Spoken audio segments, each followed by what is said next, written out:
r/AskReddit, therapists of Reddit, what are some interesting psychological facts about humans?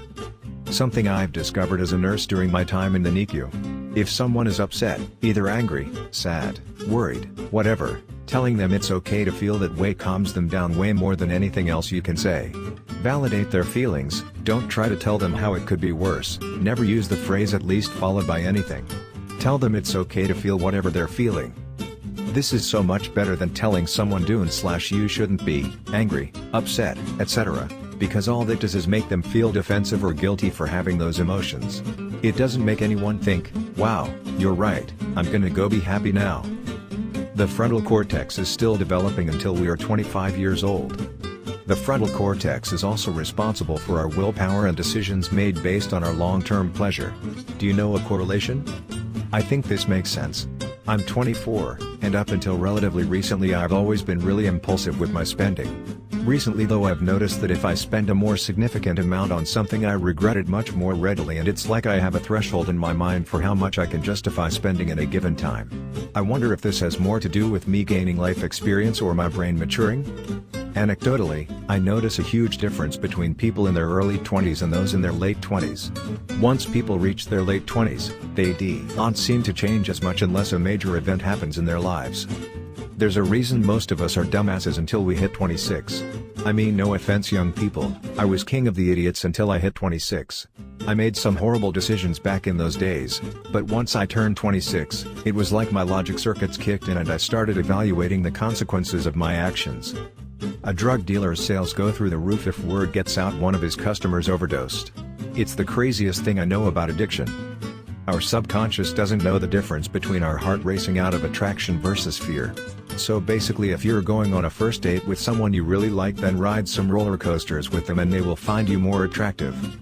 The more senses you can engage in an anxiety reduction strategy, the better it will work. Like the poster mentioned earlier, your brain does not differentiate why it is ramping the nervous system up. So you have to send it the clear message that this is a safe moment to not be hyper-aroused. Edit, OMG Gilded. Thank you. Can you give an example of how you would engage multiple senses at once? Note 1 thing that right now you can smell, 2 things you can feel, 3 things you can hear, 5 things you can see, something like that is a really good grounding technique of rooting you back into the moment and out of your head. People who use prayer/meditation beads and speak their prayers/intentions aloud in slow repetition are a good example. They are usually in a relaxed physical position. Their fingers sense the beads. Their ears hear the words. The speaking and repetition brings the breath into a more peaceful rhythm. Their eyes may focus on the colors of the beads and tracking them. Some people use incense and whatnot to add that aspect as well. Multisensory effects are the read on why hobbies are calming if you approach them in a non-judgmental way. Basically, no matter what you do, if you can get various parts of your brain out of the anxiety cycle by focusing them elsewhere, it communicates to your brain that it has no need to stay in an anxious state. Yes, I'm a music therapist in a psychiatric hospital and I lead groups using music and other sensory experiences to help teach patients this concept regularly. Sensory grounding is so important. People aren't attracted by what's right, they are attracted by what's familiar. If you think you have a shit magnet, look at your parents. Something that makes me wonder how we survived as a species and then answers my question at the same time. People will adhere to what they believe to be true over what they know to be true. Politics, religion, anxiety, depression, staying with an abuser are all examples. Even when they are able to state what they know, their beliefs interfere and that cognitive dissonance will resolve closer to their belief. As a therapist, it's my job to help them know what they know and slowly alter their beliefs to be more consistent with what they know. Too quick of a change strengthens the belief system. It amazes me every time a patient has an epiphany and then almost immediately reverts. This is really interesting. I was in an emotionally abusive relationship for 4 years and seeing a therapist for the last 3. I'd say 90% of my sessions were about my relationship. I was completely aware that it was abusive and unsustainable and that his behavior was not okay. I think I was spurred by the belief that things would get better, despite the fact that years went by and nothing changed. In fact, they got worse. I'm a year out and it's really cool to think about what good work my therapist did. She never told me to leave him or said I was being abused and always worked from a place of helping me cope and adjusting my self-esteem. She was really just giving me the tools I needed to finally leave him. I am a firm believer alcohol addiction are a symptom, not a condition. As a psychiatrist, I have never met a patient where the addiction did not either fully or mostly disappear after treating the underlying psychological/psychiatric condition. I learned that depressed people tend to have a more accurate perception of themselves than non-depressed people. Makes sense since people mostly focus on their positive attributes and ignore or don't want to confront their negative traits, whereas a depressed person's negative outlook is closer to being realistic. That said, having a positively biased view of yourself, though not too extreme, can be highly advantageous, whilst being depressed obviously has great disadvantages. Also, the mere exposure effect is a cool phenomenon.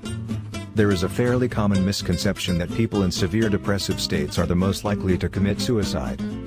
The data shows that suicide is most common in people coming out of a major depression who are in a manic state. Often this time period is one where the depressed individual appears to be getting better.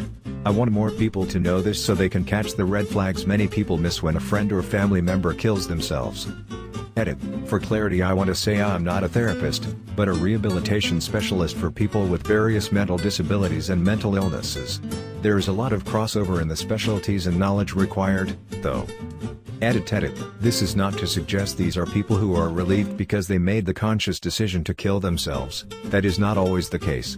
Generally it's people who also feel they're getting better, but very sudden. Why become overwhelmed and trapped by the intensity of their new heightened emotional state after spending so long in a depressive state?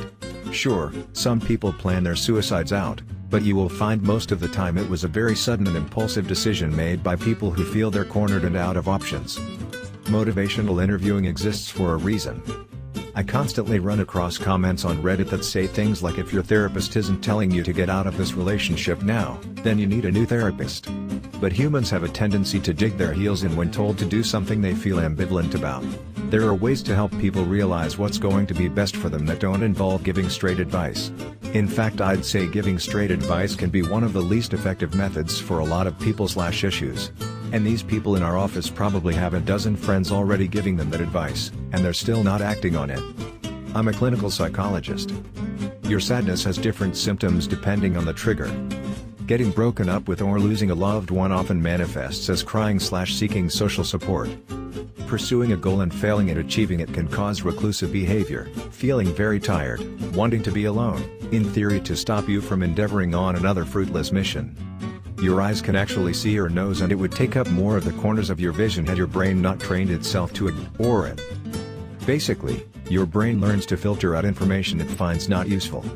Also, our memory is so vulnerable to decay that when you remember something from a while ago, you're probably just remembering the last time you thought about it instead of the actual event itself.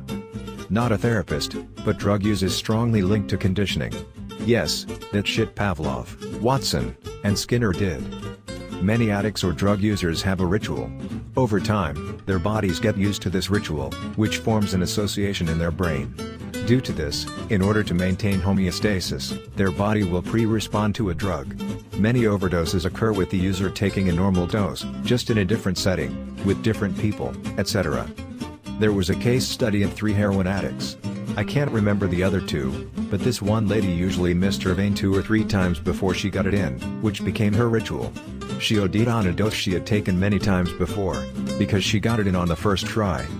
Edit. On the same note, for things like smoking, every hit reinforces the behavior.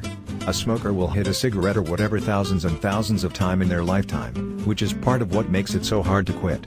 And the fact that smokers usually smoke in a wide variety of settings, all of which can be triggers for a craving.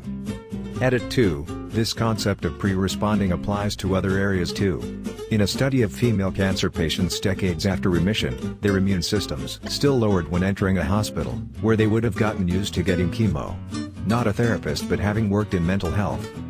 Mental health practitioners are usually just / or more messed up than patients.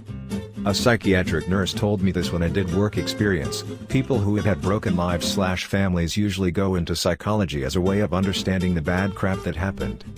Then many stay to help others. Body language is an important contributing factor in how you feel. The term power stance exists for a reason. If you are nervous for an interview or other big event, you can make yourself feel better and more confident by purposefully changing your posture. These include hands on hips, wider stance, sprawling while sitting to take up more space, and literally raising your hands outstretched over your head. Basically, Confident people take up more space with their bodies, while scared/anxious/lower status people hunch up and make themselves small in a space. You can literally make yourself feel more confident just by forcing your body into a more confident body position. Did you make it through the whole video? If so, thank you for your time. If you enjoyed, feel free to like, comment and subscribe. Have a good day, or night, or evening, or morning, or whatever.